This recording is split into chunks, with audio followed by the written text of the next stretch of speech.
crooked. Because I am crooked. There we go. Morning. Jay desires God's love. Love it. Good morning, Aaron, Charisse, Survivor Divine, Lisa, Tracy, Shanice. Good morning.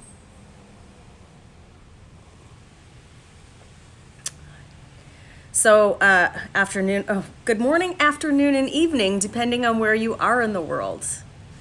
Afternoon from Scotland. Good morning, Lawton.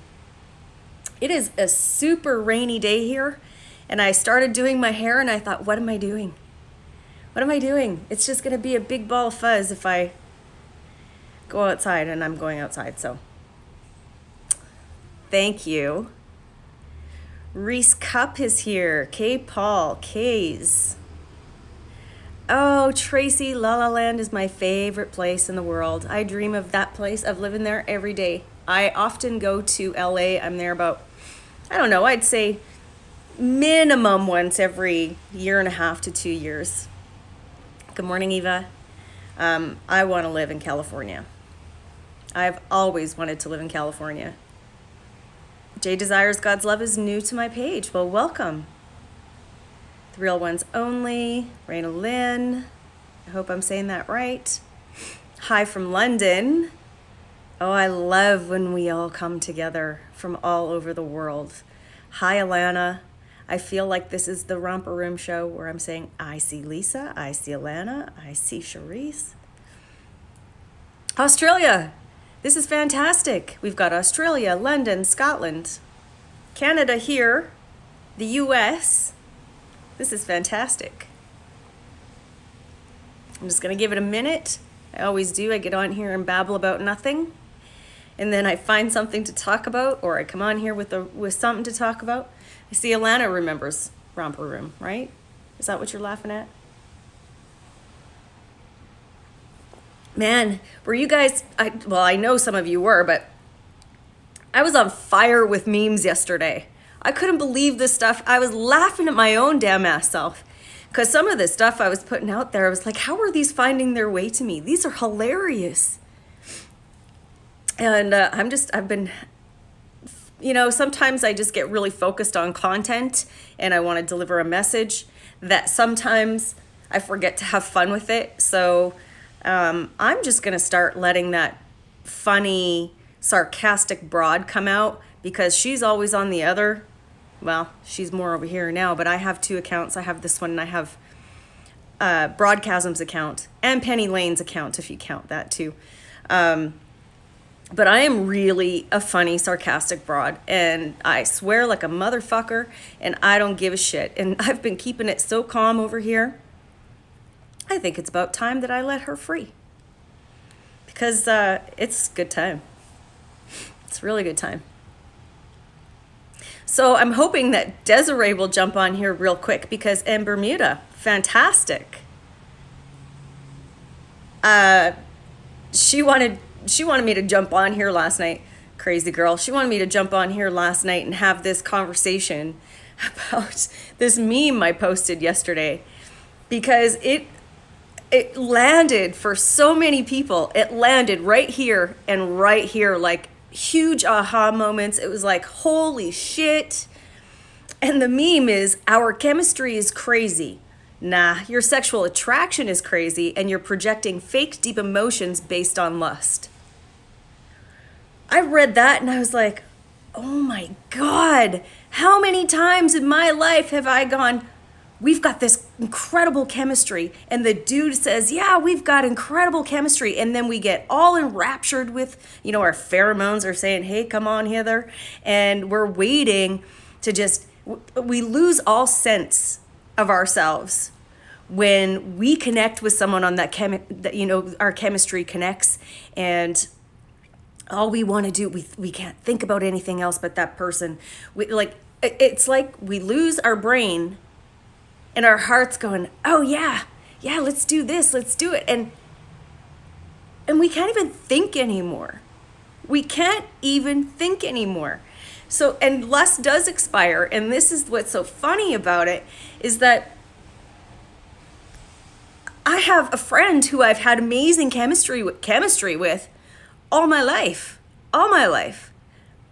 But you know, we tried dating when we were kids, and it was like, nah. It was great, but then like J.A. Schmidt says, lust expires, and then what do? The chemistry can only last for so long, because then you get your mind back, you get your sense and sensibility back, and sometimes you look over and you go, what the hell was I thinking? Seriously, what the hell was I thinking? So this happens a lot with the narcissist, especially because they come in and they're idealizing you and love bombing you at the same time. So if you already have that chemical reaction to each other, you have, you know, your pheromones are shooting all your love and chemicals all over the world, you know, and they take that opportunity to really go hook, line, and sinker with you. They pull you in. And they really, like, this is one of the greatest lines of a narcissist. Our chemistry is crazy. Because then they've got you thinking and believing that there's a true connection here. And they take that chemistry at the beginning and they use it against you. They use it to convince you that there's no one else for you but them, and there's no one else for them but you. Meanwhile, they've got their little hoe harem going on over here, and they're triangulating you with about 2 or 3 other women, if not more. But hey, our chemistry is amazing. And we fall for it, you guys. We fall for the bullshit. And we get, and our hormones get in the way of rationale in our brain. It's a thing. We can't think when all of these hormones are coursing through our body. So what do? What do? And this is when we find out, after the chemistry wears off, the lust fades, that we go, holy shit, I'm in a situation. It's not enough to say, I've seen the signs, because at the beginning of any relationship, you don't see the signs. You might be more hyper aware of the red flags, and you'll they'll give off a couple red flags at the beginning. But if you're in a situation where you're so chemically, like in a chemical haze with the other person, you're not even thinking about it. You know, how do you take a step back? Well, you have to. You've got to use your head. And you've got to, you know, when you're in love, you lose your mind. That's what happens. It actually happens. You lose your mind, because then you're coming from your heart. Good morning, Miss Fabulous. Softy Boy Club, hello. I need to take a break. I was fasting yesterday. I'm doing 2 fasts a week, Sundays and Wednesdays. And the best part about the next day is coffee. Coffee. It's my favorite. This is like my 3rd cup. I never have 3 cups. Coffee's the best thing after a fast. It is a chemical haze. We do get signs, we just don't understand them. So, and this is the thing, because our hormones are surging, so we're not paying attention to the signs. This is where our personality makes excuses for them. Our personality traits make excuses for the narcissist. And we give those red flags a pass. And this is when we end up in trouble, because we think it's love. We're in this chemical induced haze and we think it's love, so we give them a pass. Those red flags are waving in your face and you're giving them a pass. And then you're in shit, deep shit. You know, and I think that when we become more self-aware, like even identifying that this is a chemical reaction, that these are our hormones that are out of whack when someone comes around. Remember, you're not falling in love, you're falling in lust. This is all lust. This is all hormones. So you need to be conscious. Prior to the narcissist, we were never conscious. I would love to say now that I'm more conscious. I've managed to sidestep some other potential narcissistic men in my life because I've noticed red flags right off the hop. But it's not about them. It's not about recognizing these red flags. It's about recognizing what part of myself is attracted to those red flags. And when we can recognize those things, then we're more apt and more likely to avoid getting into situations like that chemical-induced haze that's going to lead us, once the lust wears off, lead us down the road to realizing that we're in another shitty relationship. So it's about us. It's always about us. Every time, because one of the other ones I posted, hold on. Oh, shit. Was, and this is huge, it's usually not your job to detox toxic people. It's usually your job to detox the part of you that resonates with their toxicity. So there's an attraction. So you have to ask yourself, what's the part of you that is attracted to this toxic personality? Why do we keep attracting the same person? Because how many times have you said to yourself, Jesus, I'm so pissed off because I keep attracting the same person. Well, sorry, sunshine, but you're the common denominator in all of those relationships. You, not them, you're the common denominator. And once you realize that you're showing up a certain way in a relationship, that your personality traits attract other personality traits, then you can start to shift and create that self-awareness and learn who you are and attract healthier people. The only way you can attract healthier people is to become one yourself. Lawton says, just had an ex hit me up last week after 7 years and pretty much ghost me. Luckily, nothing physical happened. It's funny how they always crawl out of the woodwork, hey? Little trolls. They come out of the woodwork. And I used to, there was a relationship that I was in I left in 2008. 2008, I left the relationship. We were in it for a couple of years. This guy saw me as a means to an end, and I didn't even realize that he had the potential. I didn't even know what a narcissist was. I didn't even realize what was going on. I was so attracted to this guy, so crazy in love with this guy, so I thought, that I allowed him to take advantage of me as a single mother.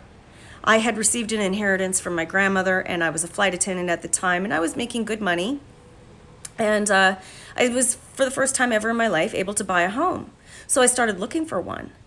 And then he said, well, why don't we buy a place together? Whew. I was so wrapped up in the lust and the seeming love of our relationship that I said, okay. And we started looking. And as soon as I had the money, it was my inheritance. The deal was I put the down payment down and he would pay the mortgage.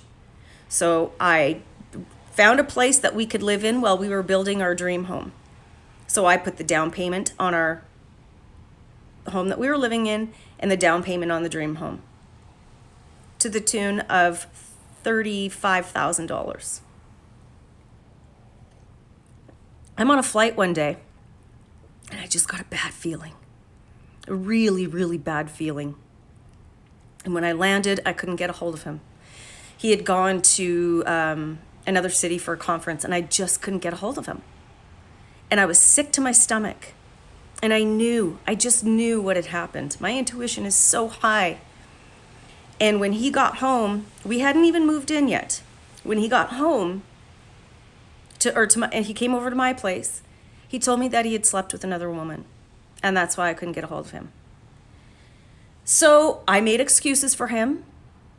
I forgave him because now we had this commitment to these homes, these two homes. And I forgave everything. As soon as we moved into the first place, he wanted to call the relationship off, and he said he'd buy me out now that he actually was in the home. He wanted me to leave. He wanted me to take my daughter and move out of the home that I put the money down on. Hell fucking no, man. My dad's like, don't you dare leave that house. I convinced him. I was so desperate that I convinced him to stay. We'll work on this. We'll fix it. It'll all be good. It wasn't good. It wasn't good. Within 2.5 years, this man, we had started our own real estate investment company. We were buying and flipping properties.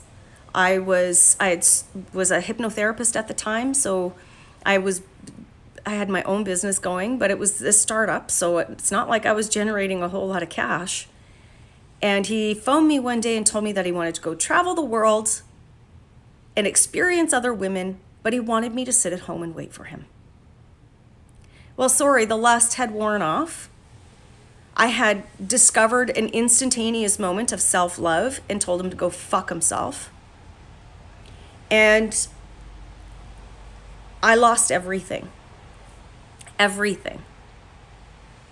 I lost it. That whole situation, he took everything from me, and that whole situation forced me into bankruptcy a couple of years later. So, this is what happens when you let your lust get in the way. And then, because once the lust wears off, you think you've got all this investment in each other, whether it's time, money, relationships with family, maybe a business together. Once that lust wears off, you've got a whole lot of reality smacking you in the face. And after coming out of relationships like that, we need to stop and become aware of who we are. When I look back at how pathetic I was begging him to work on the relationship, I was like, holy shit. Is that for real? That girl existed? Like, wow. Hold on, I want to see some stuff here. The Real Ones Only says, my ex wanted me to move in, but I had placed an AVO on my ex recently and never thought it would get to that point. He drained the life out of me, and I'm grateful that I can heal in peace now. Amen. Amen.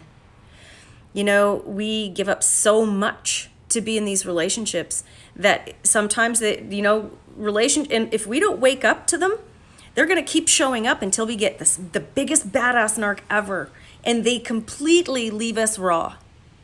That's where the healing begins. Because until we're completely raped and violated by soul, financial, sexual, physical, mental, emotional, we cannot know what there is to heal. So I bless that experience, all those experiences, and I bless the relationship with the most recent narc who ripped me wide open. Because now when the relationships come along and I'm becoming more self-aware, I still have so much to do. Every day I'm like, oh my God, I'll read something and I'll be like, yes. And then I'll dive into that. And then I bring it to my clients. This is how we do the work. You know, when I heal something, I can help you heal something else. I'm going to be more self-aware when that chemical response starts happening, and really be conscious of what I'm attracted to. Because what I'm attracted to is also what I need to heal sometimes. Reese Cup says, oh my God, I gave my ex-narc a loan because he gave the sob story of being homeless and he never paid it back. When I asked about it, he called me materialistic dick. What a dick. Oh, bye, Lawton, you're probably already gone.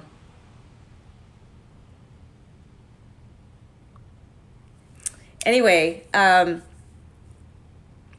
like when I look back and reflect upon, because there's no emotion attached to those times of my life anymore, but when I reflect upon all of those ways that I compromised myself for love, for what I thought was love. Have a good day, Lot, and ride those waves. Lisa, 5 months narc free and no contact at all after 30 years. 30 years. Right on, girl. Feeling peaceful and free. I'm so happy for you. Raina Lynn says, I'm in a relationship after 18 months of healing, but this new relationship is totally opposite of my ex-narc, but I am in fear sometimes. What if I am wrong about this man? So here's the thing. You've got to ask yourself what the fear is about. Because if you trust yourself enough to make the right decisions, no matter what comes up at any time, you're going to be okay. So if this man just trust yourself. You've got to really listen to that inner voice speaking to you and what it's trying to tell you. Here's the thing. If they're the complete opposite of the narc, we love the addiction of the conflict and the drama within the relationship with the narcissist. We actually have probably spent multiple relationships seeking that out. That's a personality trait we have. So you've got to ask yourself where your fear is coming from. Because we're always seeking out that excitement, if someone comes up and they're not as exciting, we're constantly going, what is wrong with this person? Is something wrong with this person? It's something wrong with us because we have an addiction and we need to fix the addiction, heal the addiction, become self-aware. Jay Desires says, hey, my reality came in when I woke up and found someone who sold me a gun, which I was going to use to kill him. He drove me insane. Thank God for moments of self-love and clarity. Holy hell. Listen, there were days where if there was a gun, I didn't know who I was going to kill. Him or me. I just wanted out. Yeah, Lisa says, don't pass up a chance of a true relationship. Just be cautious and happy. Be self-aware. Be self-aware, because when you're self-aware, you're going to be constantly keeping yourself in check. You're going to be asking yourself, how am I showing up? Am I trusting my intuition? Does this feel right to me? And this is how we learn our boundaries. This is how we teach our children our boundaries. We teach them boundaries from a very young age, and they won't end up having conversations like this when they're in their 30s and 40s and 50s. We teach them boundaries by telling them to trust how they feel about something and then respond accordingly to how they feel. I'm trying to teach my 29-year-old daughter boundaries right now because I didn't know what that was then. So anyone here who has young children, this is how you teach them boundaries. How do you feel about that? Well, how do you want to respond to that? I mean, this is how we teach our children. They're sponges. They want to take it all in.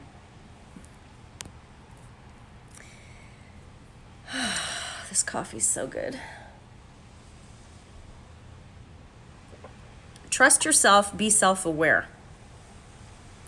This is, and the question came up yesterday.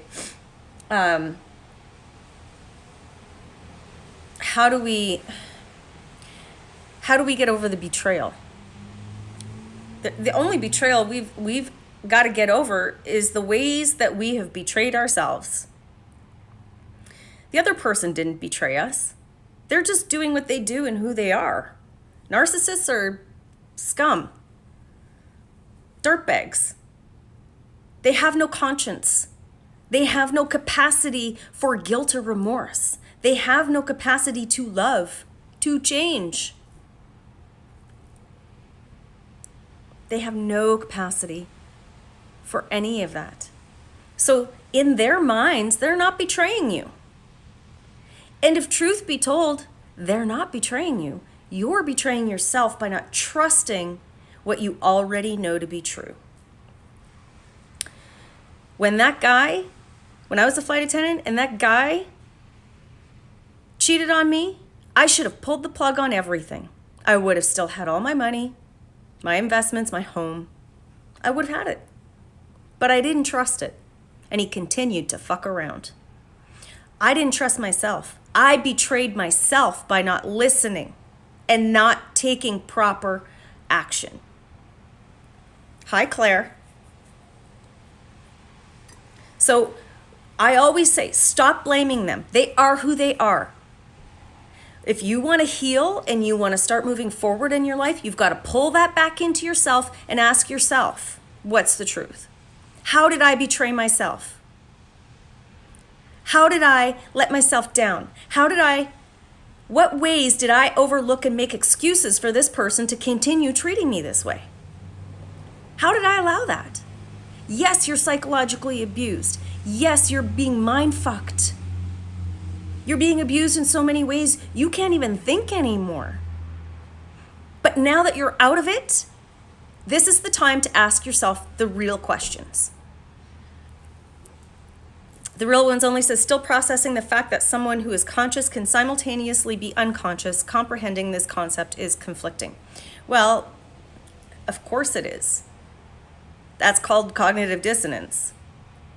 You're trying to process everything, and there's so many truths and false truths, and you're trying to process it, but they're not conscious. They're not conscious. Conscious means self-aware. Narcissists are not self-aware. They have no self-awareness, because self-awareness means reflection, and that reflection means that you're going to be able to have remorse for anything that you may have seemingly done wrong, or ways that you've hurt people, and they don't have that capacity. They are really unconscious. They're functioning people in the world. They can go to work, hold jobs, make money, have families, fuck people over. That's not conscious. That's just functioning. They're two different things. A conscious person has self-awareness. Raise a rose. Yep, addiction to the drama. Jay's desire. You're absolutely right. It is addiction to the drama. So when we leave, when you leave, there are various stages of healing. And the first thing you've got to do is manage your trauma, manage your crisis. So when I'm working with clients, it depends on where they are. I get clients right out of the relationship who are managing crisis, who are in crisis mode, and that's what we've got to manage. And then we go from that and we go into self-realization. Because once you can get everyone's at a different stage of their healing. Every client I have is at a different stage. And they all come to me for different reasons, and we just get them to the end goal. What's the end game? The end game is to be fucking badass and to go kick the ass of the world and enjoy the rest of our lives narc-free. Hi, Paula. Hi, David.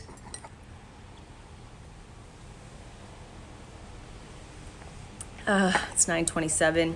I've been on a roll today. We're going to be coming up to the half hour in a few minutes here. So if anyone has a question, I'll take it. I'll take it. Nothing.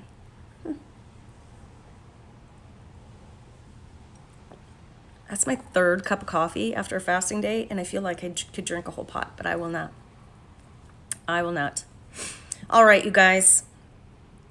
If you're past the crisis stage, you can book in for my workshop on June 22nd. If you're in crisis mode, you can book one-on-ones with me. You don't realize the first time. It requires many moments and scenarios to make her realize our self-worth. And yeah, totally. Claire, your badass words are priceless. How much do you charge? Nadine, click the link in my bio and it'll take you to my booking site. There's consultations. I always start with a consultation with every client. And everything's on there. And it'll all depend on where you are and how many sessions you need. What's the drama stage when you first split? The drama stage, well, you're still in that cycle of addiction and drama. It's not a new stage when you leave. It's just you're trying to, this is why no contact is so important, so that you can at least break that part of the cycle and start moving forward. Our consultation's available online. Everything I do is online. We meet video chat. I use Zoom. All you do when you book an appointment with me, you get a link in your confirmation email at your scheduled time. All you've got to do is click on that link, and then we meet face to face like this. Everything's done online. I have clients across the globe. So is it typical that they become the victim and make it seem like one is the aggressor? Absolutely. Absolutely. It's why they move on so quickly to a new supply, because they want to be able to tell the world that we're the problem. If it wasn't, we're crazy. They're the ones who have endured all this psychological shit. No. This is totally common. Totally common. And this is why, if you tuned in yesterday, I was talking about how my daughter had a close run-in with a narc, and she was, yesterday we were talking about it, and he told her, he said, if you hate me so much, stop talking to me. And she said, yeah, no problem. I have no problem blocking people.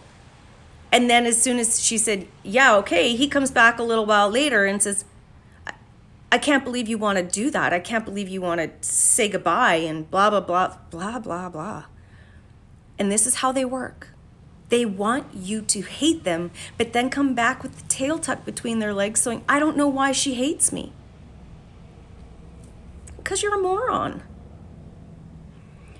One struggle I'm having is wanting to stick up for other women who might fall a victim to the narc I endured. A woman should never have to experience that behavior. You know what?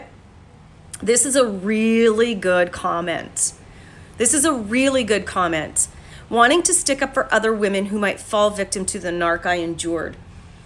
There's nothing you can do, though. Do you know how many women, and this is it, you've got to realize that these women are going to be, they're attracted to him the same way that you were, and you can't stop them. You can tell her all you want, but you're going to look like the crazy one. He's already filled her in on his side of things in his twisted little brain about how crazy you are. And if you go and start telling her about his abuse, you're just confirming to her everything that he has already told her, that you're crazy. It's totally messed up. It is so messed up. It's messed up beyond words. This is why we have to allow the next supply to have their own journey. We do. It's not our job to save the world. We have to save ourselves. Once we save ourselves, then everybody else gets the ripple effect of our healing. She's got to go through her own journey. This is hers, and who knows what'll come out of it for her. And I know that for me, I hold her in my highest energy all the time, because I know what it's like to be with that man. I know how charming he can be, and I know how repulsive he can be, and I know how horrible he is, and she has no clue. So all you can do is pray, meditate on that for her. You can't save other people. You can only save yourself, and all you can do is stay focused on you. Stay focused on you. The part of you that wants to educate her or save her is telling you that you need to educate and save yourself. Take a look at what is pulling you that way and do the work there. That's all I got for you guys today. I'm wrapping up. I'm past the half hour now.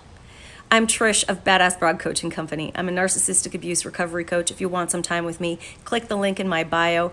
I love you guys. A lot of new people here today. I'm happy to have you join this community. I'll see you tomorrow. Stay badass and go rock the day.